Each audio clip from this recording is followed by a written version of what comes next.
Hello and welcome to Access Chat. Delighted that we're joined today by Donna Bungard from Indeed. Indeed are the recruitment agency. I think you've probably heard of them. They do a lot in the job space. And of course, we're here with a regular team, Antonio Santos and Hurricane Debbie Rue, because there is a hurricane blowing through America right now, and it's not just Deborah's energy. She's also got COVID, so if she ends up having a coughing fit, she'll go off air. So without further ado, I'd like to welcome Donna. Thank you. It's great to have you with us. Tell us a bit about your role as the Senior Marketing Accessibility Program Manager at Indeed. Thank you so much. Hi, all. I'm Donna. I'm a Caucasian woman with long dark hair, glasses, and bright red lipstick. And yes, I'm the Senior Marketing Accessibility Program Manager over at Indeed. That means I get to work with a lot of different teams throughout marketing.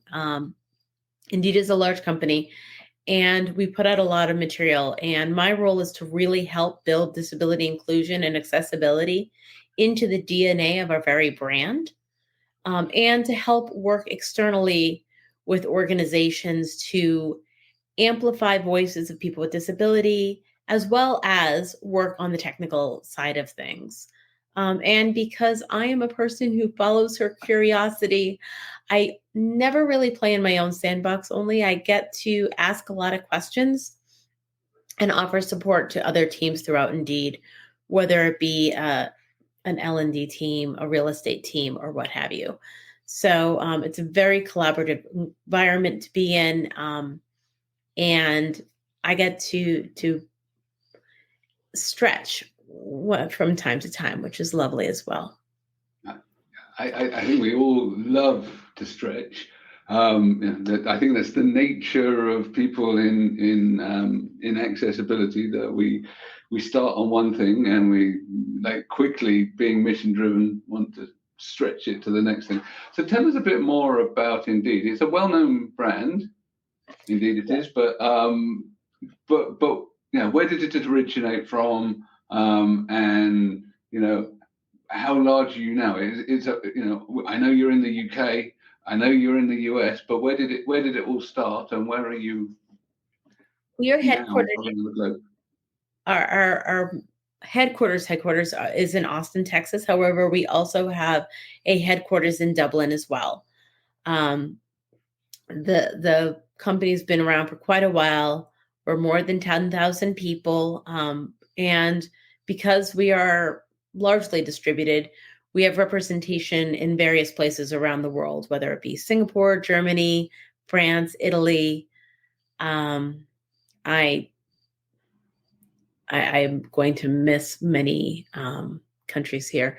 We're all over, and we're really fortunate to be a part of that group, and be a part of the Recruit family as well, which is headquartered in Japan. So really international organization that tries to bring together a lot of different groups. We are a job matching platform, so we bring that collaboration externally, working to help people get jobs. That's what the sign behind me says. And with that, we're really just matching people and their incredible skills to employers who need those skills in-house. And that's really our focus, is that skills first hiring approach, because we're committed to helping job seekers facing barriers get jobs. Okay, I think Antonio's got a question. And welcome, Donna. And following that you've just said, can you go to how you are currently building solutions that make the recruitment process accessible? Because we know that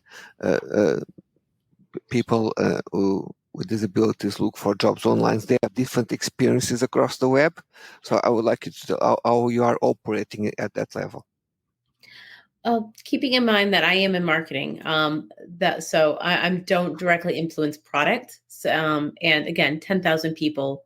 I'm not the only subject matter in-house. We have other teams who could speak a little bit more to the technical side of it. What I can say is, for the most part, we're just building or striving to build the most inclusive products out there. We use, we CAG 2.1 AA as our North Star, as does all sorts of organizations. And if you're really curious about that, we have a page. I think it's indeed.com/ESG/accessibility, which will dive deeper into that public commitment we have made to be inclusive. Personally, I'm a very big fan of mainstreaming everything. Everyone is different, and disability doesn't mean deficiency. I identify as neurodivergent. We'll someday figure out which flavor that is.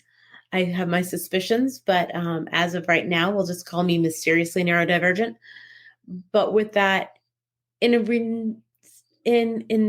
way that is no way related to my neurodivergence, I'm just not good at certain things. And I think that's just the most human statement we can all say, is we all have strengths and skills and we all have weaknesses. You don't want me doing your financial planning for the next 7 years. I'm not that person. I know people who have skills in that space, and I am beautifully in awe of them. That's not me. That's not about my neurodivergence. That's not about what I do or don't. It's just not my skill set. And therefore, instead of focusing on disability of all the things we don't have and we don't bring, let's just, again, focus on the skills we are bringing with us to an organization, to a role, and to society to help us all grow together. Donna, welcome to the program, and hopefully my voice will behave the whole time, but because I am about 10 days into this little COVID dance. And as Hurricane Debbie, well, it's really a tropical storm Debbie, comes down on the east coast of Florida. It just makes it more exciting. Thank you for changing my name, Neil. But I want you to talk a little bit about, first of all, I want you to talk about how you partnered with Billion Strong. And I want to give a major shout out to the Indeed brand for doing it. This was a partnership because I don't want to speak for you, but I'm just saying for the audience that we want to work with brands that are trying to make a difference for our community, but we also want to be very sensitive to how they actually are going to be able to accomplish the goals that they're setting for themselves to make sure we're fully included. And so I applaud Indeed for being focused on accessibility, because it's just such an important point. And I know you've already addressed that a little bit, but I want you to talk about the job board in the UK. But before we do that, I wanted to sort of set the stage a little bit for the audience about the complexity of what we're talking about here, because we say to brands, and all three of you on this call represent major global brands. And of course you have your own work and stuff you're doing, but we as the community of people with disabilities are always going to these brands saying, we're sorry, you better include us. We're sick of it, blah, blah, blah, right? No matter what you do. The brand Atos has had this fun little dance, but it is sometimes not good enough, or we're mad at you for something you did, we think you did, or right, and we're going to just rip your heads off. And so it has caused a pretty major problem between the community of people with disabilities and the brands, I believe. And here in the United States, of course, we're going to sue the heck out of you. And by the way, I love our legal system. So, but still, I'm aware that there's got to be some balance. And so before you talk about what you're doing in the UK, I was wondering if you wouldn't want to explore a little bit of what in the world are we going to do from here? And it's a big ask, it's a big question, but the reality is the way the community of people with disabilities have tried to be included since we've been working on this in the United States since 1990. It doesn't really seem to be working. It seems to be instead that we're almost causing frictions with brands and scaring brands away from us.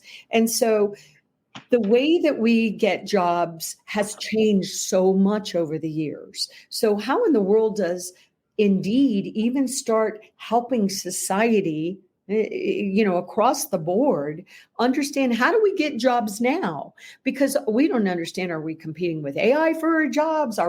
Is there just a big black hole of resumes? It's all about keywords. I perceive people don't even know how to get jobs anymore, Donna. And so I just wonder, how does a brand like Indeed deal with all of that, as well as I am really curious and thankful that Indeed cares about a diverse workforce, and why is that important for Indeed as well? I apologize for such really big questions, but those are the questions I ponder. And they're wonderful ones. Thank you, Deborah. Looking at your name, I keep wanting to say Debbie. We've known each other for a while now, like over a couple of years now, and I still never have had the urge before this. I was Debbie in high school. I was Debbie all through high school. And as Neil put in the comment, I am from Florida. I live in Virginia now, so I am going to own it. I'm excited that we have a tropical depression named Debbie. Sorry. So you can call me Debbie. My sisters do. All right. Well, that was a little bit to unpack. So let's just take this a little bit in bites here. In regards to brands needing to be more inclusive, in general, I think the biggest barrier is not knowing how. And I think there's a lot of people working really hard at a lot of organizations, but if they don't get it 100% right, they reach such criticism that it makes the process of getting things launched challenging. And I think that is a barrier. And this is just my perspective, but I think that's a barrier for a lot of groups and a lot of organizations. We're very fortunate at Indeed because, I have the advantage of my role. I grew up as a part of the disability community. In my home, I was the only one who didn't have a profound presentation of disability, audio, visual, mobility, emotional. We had a wide breadth of experiences to draw upon, in addition to my own neurodivergent experience. So I'm tuned into a lot of the barriers people face getting jobs because, truth be told, I remember going to the food bank with my mother. I remember the barriers. I remember the frustration. And I'm at a unique position that because I was a child and a teen, I didn't have the responsibilities. I could just grow an understanding of these. So for me in my role, there's a benefit of that lived experience, adding a bit of dynamic to the way I approach it. However, it's not just me. We have a very active employee resource group. It's actually an internal business resource group because our resource groups don't only help each other and create community, which they do, but we also are able to influence business goals, business needs, business drivers. Well, drivers might be, depending on how you interpret this, a little bit outside of my scope of influence, but nonetheless, we influence the business and how they move forward with certain things. And because of that, you end up with a chorus of lived experiences that are as diverse as a kaleidoscope's lights, shining that beautiful rainbow upon our world here at Indeed. And because of that, because of the power of our voices, because we do have subject matter experts in various parts of the organization, because of this mix of subject matter expertise, lived experience, and then dedication to making this work real and tangible and actual, we're able to do things that I don't see a lot of other brands being capable of doing, not because they don't have wonderful people. It's just, it's the perfect mix in my experience. And don't get me wrong, I'm not saying Indeed's the only one out there. There's groups like L'Oreal has been doing incredible work from what I've seen. I've seen other organizations out there. Microsoft has obviously done so much in this space. and so on and so forth. There's a lot of other good ones out there. But I'm saying in my experience, this has been by far the most holistic approach that I've seen. And I personally feel that that has been to our great benefit. So that's part of your question. If we were to take, actually, I'm going to take a sip of water too. So next, let's see, the next part of your question about Indeed caring. Yes, as I said, it's because of that holistic approach we're able to take that we're able to push some of this information externally. And we're able to do that. Now, in the US, we're able to put out a disability handbook for employers. Because again, a lot of companies just don't understand how to do this in a way that also doesn't cause disruption. With any diversity effort, it doesn't have to be painful disruption. It can be a change and disruptive without it, breaking it all down to build it back up again. So there are simple things that organizations can do. For example, my biggest thing is look at our job descriptions. I know that in my past life, when hiring for a role, I'd grab the template, I'd update a few things, I'd put it out there because I was busy and I wasn't thinking. I would just boom, boom, boom. I'm absolutely guilty of this. 10 years ago, absolutely would have been me. But the problem with that is, first of all, we're using templates that may not be inclusive. Second of all, we're not really thinking about the skills we need for a role. We're saying things like strong communicator. And I love focusing on that because what type of communication? I'm an effective verbal and written word communicator. That is my one of my skills. I apologize. I apparently hit a button Something and this went wrong. Yeah. Please try again. Sorry about that. Something did go wrong, but you don't have to try again. Thank you. Yes. So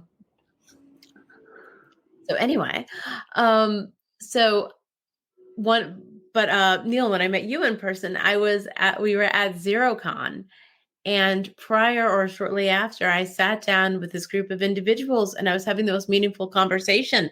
But thank goodness for the translator, because I am not fluent in ASL yet. I will get there someday, but I am very, very poor. But I was not a strong communicator. So what kind of strong communication is required for that role? Yeah. Need someone to document technology, or do you need that person to hop on a podcast and chat about it? So if we rethink what's normal, if we rethink our processes, and it doesn't mean you have to change everything. It means you just have to be mindful through it. We're able to build more and more and more into our processes and build inclusion into that DNA. That's great. I mean, I think, looking for outcomes and asking people, employers, what outcomes they wish to achieve from potential employees is really key.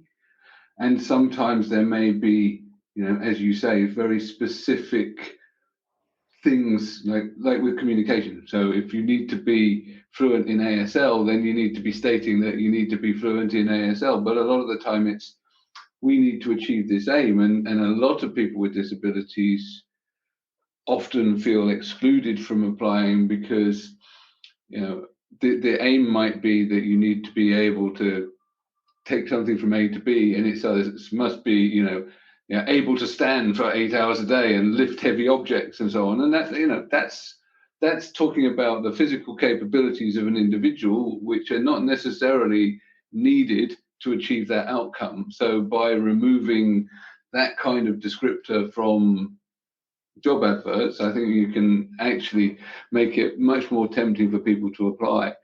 I certainly try to look at outcomes and relevant skills and capabilities rather than the generic stuff when we're looking at job descriptions.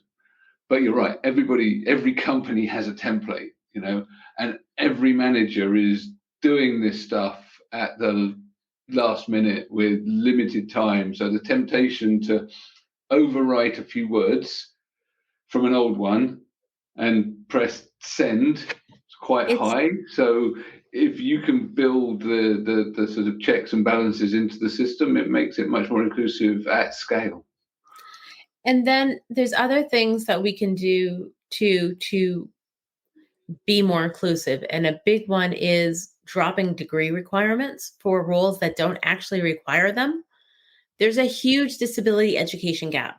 There are huge problems in the education system that there are thousands and thousands of really brilliant people working on, but that may not help individuals who are our age and in the workforce now and need a role now. But it doesn't mean you haven't collected and acquired and developed and worked really hard on skill development over the years.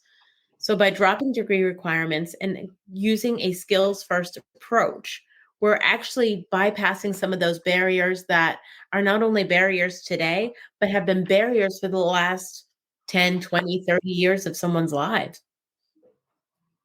Yeah, absolutely. And as someone that's done a lot of work on apprenticeships, yes, I'm a really big fan of not requiring degrees for jobs that don't need them. For the most part, most jobs don't need a degree. They need specific skills, attitudes, the ability to work with other team members, etc. A degree only teaches you certain things. It's essentially shorthand for being able to do certain things, right? But there are better ways. And if all we focus on is people's tertiary education, then we're excluding potential. So absolutely. So you do work globally, but in the UK specifically, you've been working on disability inclusion. You've got a specific job board. Can you tell us about that, please? Well, there's kind of two parts there. Yeah. So on any of our, UK, you just go to the Indeed landing page in the UK. And once you start searching for jobs, you can filter under encouraged to apply for disability confident. But we wanted to partner with Billion Strong to make it a little bit more than just being able to do that. So if you're just interested in just filtering, go for it. That's there. Anybody can do it. You don't need a special link. Again, I'm all about mainstreaming access, and I love the fact that the team there was able to do this. But there's also a lot of education that has to happen when people are and there's not only education, but there's sometimes emotional barriers. We all have that history of rejection or of barriers of frustration, and we sometimes need a little guidance. So what we did with Billion Strong is we put together a resource page first. If you need those resources, right there, it's a combination of content Indeed has put out and Billion Strong has put out there to help really set people up for greater success. And then when you go to the Billion Strong Partnership job board, it's already filtered. Everything there is a disability confident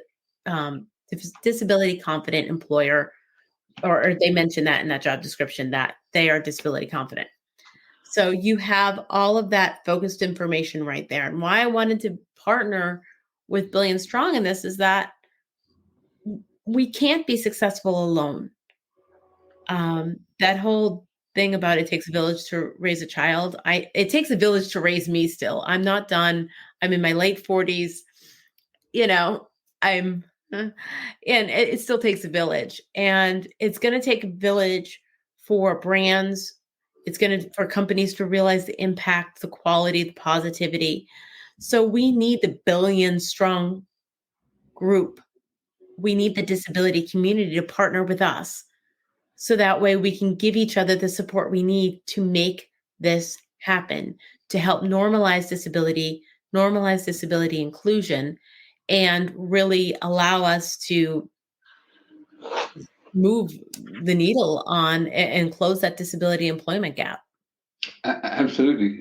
The more people get to hear about it, the more people apply, to disability confident companies. And I think I just need to explain for the global audience that disability confident is a scheme in the UK run by the Department for Work and Pensions, which actually encourages employers to go through a 3-stage process of becoming disability confident. So you start with a commitment and then you start taking action. And by the time you get to level 3, which is disability confident leader, you're actually audited on and everything else in terms of what it means for employing people with disabilities. So it's a really good scheme in terms of really encouraging employers to add a bit of rigor and to encourage applications from qualified candidates with disabilities. So absolutely, I'm glad that people are able to filter, and that gives people a bit of confidence that who they're applying to cares. I mean, lots of really large organizations. Like, let's be honest, every large organization has good areas and bad areas, and we know that organizations, individuals' experiences often actually come down to the team you're working in and the manager that you're working for. But at least you've got a starting point where you know that the top level, the organization is committed to doing this stuff. I think Antonio's got a question. I know Deborah's back because I think the wind is blowing through now. No, I wanted to dive into some of the topics that you have been talking about, and I would like to know, Donna, how are you working internally in terms of working groups, in terms of engaging and advocating internally in terms of accessibility or inclusion to scale this in the organization? Well, our resource group offers a lot of opportunities for whether it be speakers. If there is a need, there may be compassion circles made available. If there is, I'm trying to think, there's internal learning opportunities. And they put out a ASL training course available for all employees free of charge. As I said, we have an active channel where we talk about things. I'd have to say our marketing team is pretty used to, we have a learn and grow channel. Disability inclusive materials often will end up in there. And then in truth, you also just have the commitment of teams outside of those groups. So for example, we are working on, we're setting up our upcoming marquee event, and they'll bring me in and ask questions, and they're really good questions. So for example, one of the things we're making sure this year is that here we are, this big event, and we're looking at the seating and the stage and all this, and we're making sure that all the accessible seating isn't just all together in one clump. Just because people have a disability doesn't mean they're best friends and they all want to hang out together for every darn session ever. So we make sure that there's multiple places, so that way you can sit with who you are working with or talking to or conversing with, and not always together as if this is, you have a disability, therefore you hang out. And that's just one of those things that, because there was somebody asked a question, we were able to sit around and talk it through and make sure that we're not only checking a box, but we're, again, being mindful. And that's just one example. So internally, we have a lot of groups who are having these beautifully mindful conversations.